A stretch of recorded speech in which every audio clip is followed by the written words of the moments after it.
সুন্দরবনের একটি প্রত্যন্ত গ্রাম, সেই গ্রামে আমি রয়েছি। এটি সুন্দরবনের যে জি প্লট, সেই জি প্লটের অন্তর্গত যে গোবর্ধনপুর যে গ্রাম, সেই গোবর্ধনপুর গ্রামে এই মুহূর্তে আমার অবস্থান।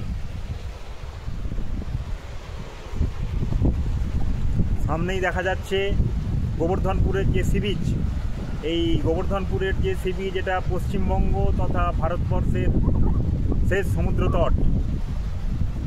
এরপরেই শুরু হয়ে যাচ্ছে বঙ্গোপসাগর।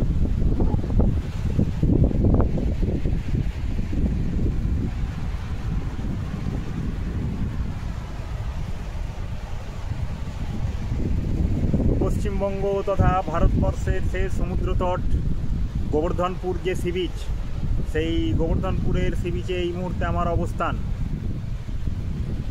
তবে এই গোবর্ধনপুরের সি বিচে আসতে গেলে টোটো, ট্রেন, বাস, তারপরে লঞ্চ, সব রকম যে যানবাহনের মাধ্যম রয়েছে সেই মাধ্যম ব্যবহার করে আসতে হবে, যে কারণে এই পথ খুব আসাটা একটু কষ্টকর, অনেকটা পথ। তবে এখানে এলে এই ফাঁকা নিরিবিলি যে নির্জন পরিবেশ, এইরকম সি বিচ কাছে পিঠে কোথাও পাওয়া খুব মুশকিল।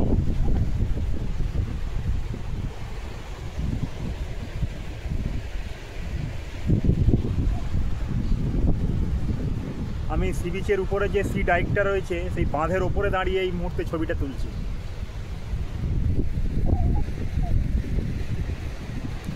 প্রত্যেক বছরই এখানে বাঁধ ভেঙে যায়, যে কারণে এই গ্রামের লোকদের এটা একটা খুব প্রধান চিন্তার কারণ, যে যদি বড় একটা কোনো ঝড় বৃষ্টি আসে, নিম্নচাপ হয়, তখন এই এলাকার লোকদের রাতের ঘুম চলে যায়।